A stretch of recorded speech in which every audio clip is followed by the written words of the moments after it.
welcome back. If you've just joined us, you're watching the news at 10 on Channels Television, coming to you live from Lagos. A reminder of our top stories. Hours to the Rivers State rerun legislative elections, residents charge security operatives to up their game ahead of the exercise. Another security operative killed in an ambush by a gunman in Omok in Rivers State. Code of Conduct Tribunal to decide whether or not to proceed with the trial of the Senate President on March the 24th. And runway Paris attack suspect Saleh Abdel Salam arrested in a raid in Brussels.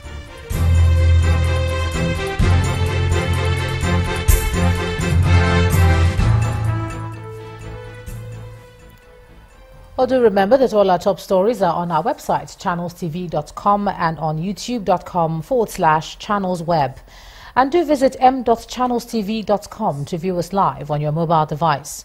You can also download the Channels TV app for Android, iOS and Windows phones from their respective stores. And we urge you to interact with the Eyewitness feature in the Channels TV app. If you have pictures or videos to share with us, tap the app on your device, swipe to reveal the Eyewitness menu and follow the instructions. Now, while the Army tackles security challenges, the federal government has given the police the assurance of continuous support to ensure the safety of lives and property of Nigerians and foreigners within the country. At the launch of operational vehicles and the commissioning of the law complex of the Nigerian police, the Vice President, Professor Yemi Oshibajo, says the federal government is exploring diplomatic channels for the training of policemen.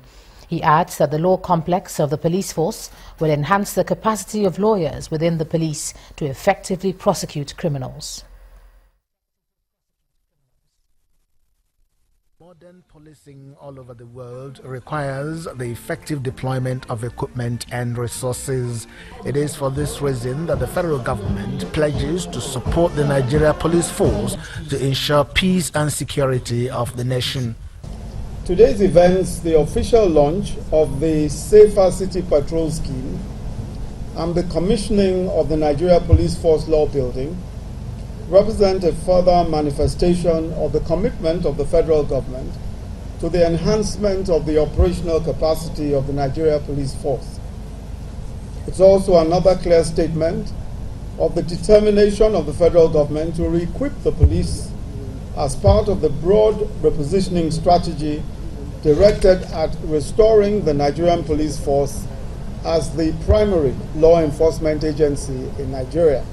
The Inspector General of Police uses the occasion to reaffirm the commitment of the force for a safer Nigeria, just as the Niger Delta Development Commission, who provides some of the vehicles, promises to partner with the force.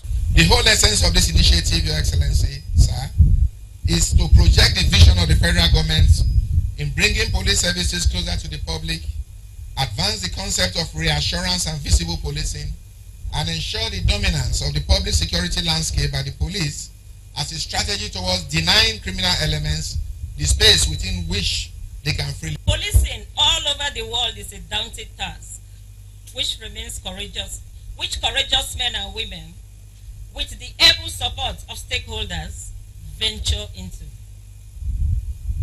It is in appreciation of the above fact that the NDDC hereby wishes to identify with your organization in the service of our fatherland.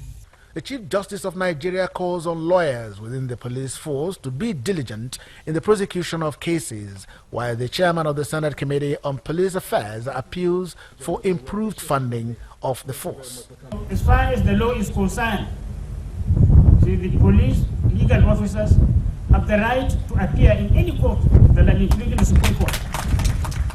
The police indeed is so important in the maintenance of peace, law and order in this country, and as such, providing it with necessary equipments are absolutely necessary.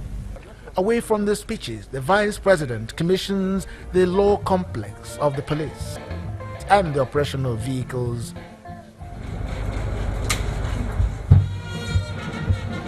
The vehicles commissioned include 200 Hilux vans equipped with police communication gadgets, armored personnel carriers, 15 Mercedes-Benz troop carrier trucks, 9 water tankers, 15 saloon cars, and 20 Hilux armored vans, among others. One of the targets is to adopt. Now, the Code of Conduct Tribunal has fixed March the 24th for ruling in an application filed by the Senate President, Dr. Bukola Saraki, seeking to quash the charges of non-declaration of assets. The chairman of the tribunal, Mr. Danladi Umar, fixed the date after parties in the case made their arguments on the application.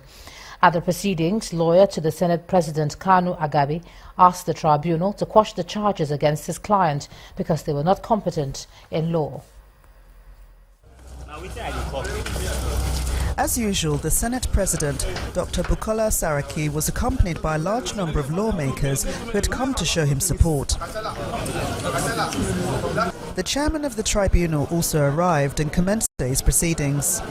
An attempt by the prosecution to open the trial was turned down by the chairman, who said that he would hear the application questioning the tribunal's powers because jurisdiction is a fundamental issue in law. According to counsel to the Senate President, Chief Kanu Agabi, his client was not invited by the Code of Conduct Bureau. He said the failure of the Code of Conduct Bureau to summon the Senate President first to make statements on the discrepancies in his assets was fatal to the charge before the tribunal and could not operate to the detriment of the defendant. We are contending that the tribunal does not have jurisdiction. They are saying it has. We have argued that. And the tribunal has adjourned for ruling to the 24th of this month. On the 24th, we will know whether we are right or they are right. Simple and straightforward that if you bring a man under suspicion, you should tell him the basis of the suspicion. Our Constitution says so. Why not? If the suspicion is justifiable, you must tell him the basis for your suspicion. In opposing the application, prosecutor Mr. Rotimi Jacobs accused the Senate President of engaging in an abuse of court process because what he was asking for had been determined by the Code of Conduct Tribunal, the Court of Appeal, and the Supreme Court. Therefore, the application should be rejected. You have had an argument. You know that they have turned it into a child play. So the Supreme Court will resolve something, then you come and change it. You said that the Attorney General was the only person who could, when there was no Attorney General in office, who could initiate a criminal proceeding before the tribunal. Then you turn around after the Supreme Court make decision and say, no, it's no longer the Attorney General who has the power. It has become a child play. And that's what I told the court. As promised at the last sitting, the tribunal heard the application filed by the Senate President, challenging the jurisdiction of the tribunal and the charges proffered against him. Having listened to both parties, the chairman of the tribunal, Mr. Danladi Umar, says the issues raised are serious enough to warrant an adjournment. He therefore adjourned the case to the 24th of March to deliver the ruling on the application.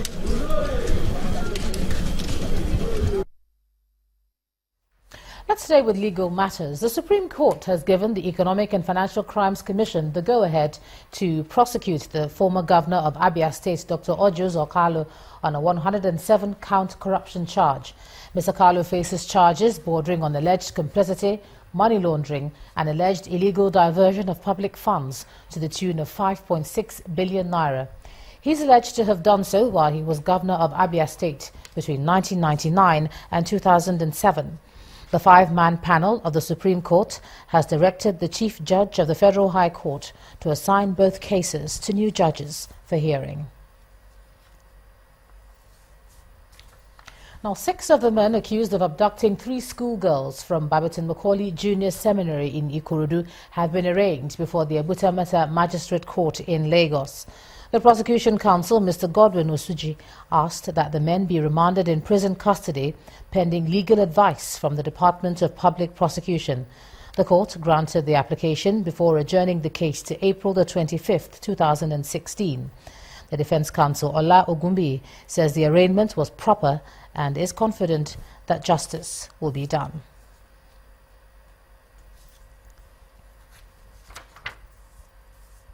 All right, let's go live now to the nation's capital, Abuja. Linda Akiwe joins me now. Linda. Hello, Ijoma. Good to see you and welcome to the Federal Capital Territory. And Ijoma, I know we're all looking forward to see how the Rivers State election will play out tomorrow. Now, the Senate's rejection of the Gender Equalities Bill is still eliciting reactions from various groups.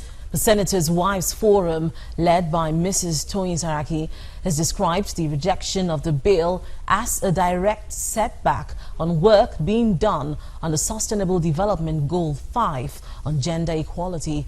Briefing journalists in Abuja, the group says the reasons given by the Senate for rejecting the bill are not tenable.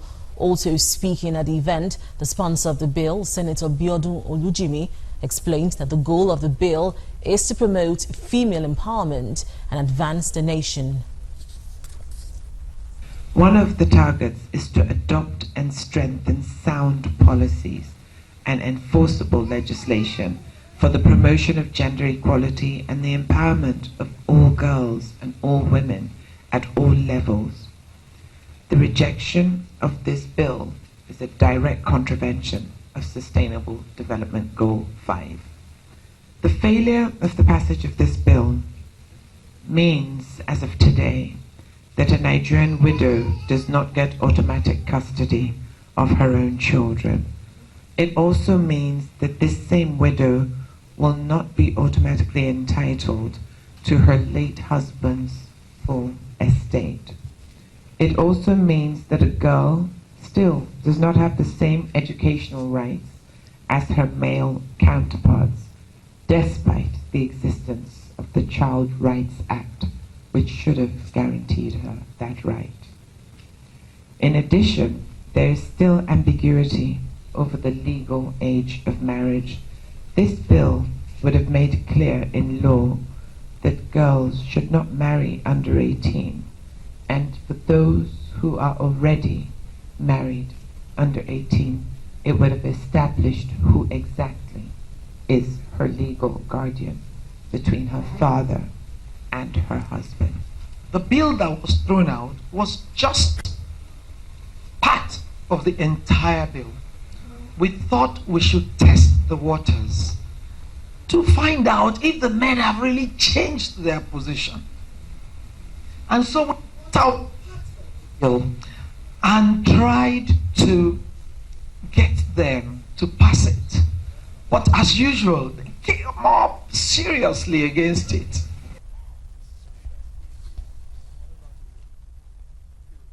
The National Christian Elders Forum has joined in the campaign against the proposed Kaduna State Religious Bill, which seeks to regulate preaching activities of religious groups in the state.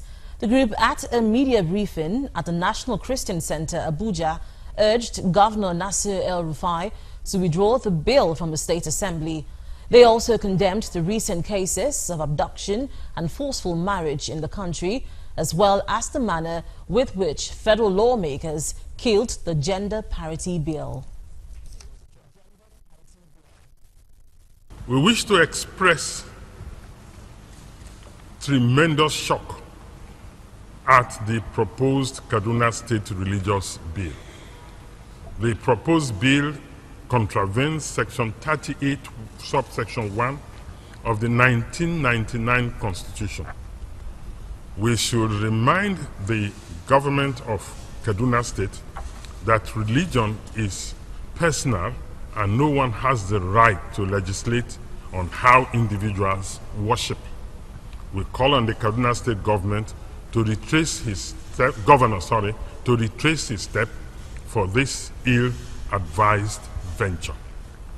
We are saddened by recent exposure of the country to serial cases of forced abduction of underage, forceful marriage, marriage without parental consent of the Christian girl, and their forceful conversion to Islam.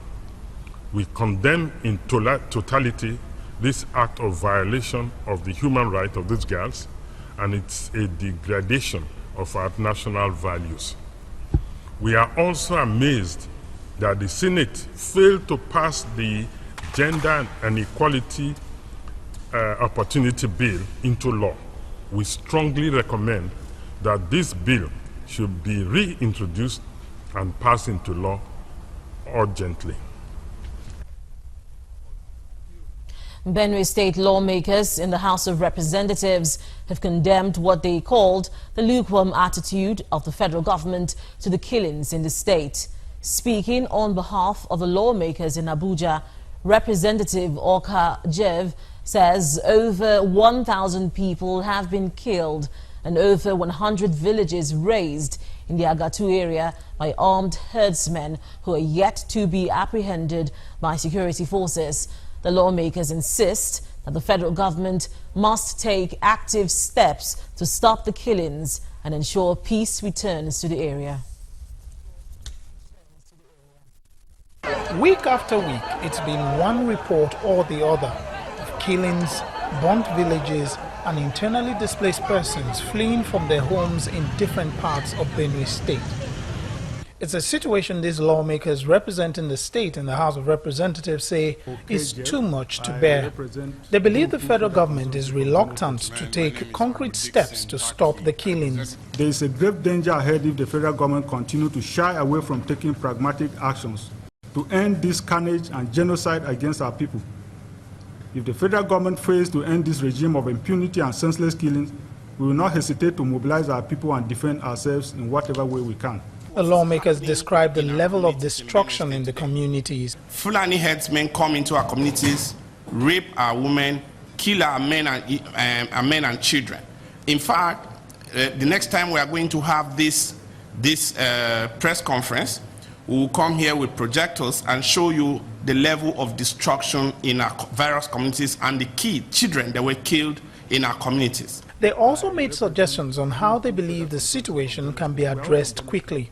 I think by now the security, the military should be there. Very scanty of them are there, but they are not doing anything. The worst of it all, as you go, Fulanis and their cattle are still there. Chase away these people and they have come to take control of that. And I think the federal government have immediate solution to that. This Honorable 8th Assembly has passed an amendment to a resolution which was unanimously adopted that even those who are victims of these attacks should be considered as IDPs. But up till now, the federal government has not brought up any intervention program for these communities. They urge the federal government to provide intervention funds and programs for the displaced people in the affected communities. The lawmakers say government must ensure that peace returns to the state that is known as the food basket of the nation. And that's all from Abuja. Back to you, Ijoma. Thanks a lot there, Linda, from the nation's capital in Abuja. And when the news at 10 returns, activities in full swing at the Mile 12 market here in Lagos, a day after Governor Ambode ordered its reopening. To join us again.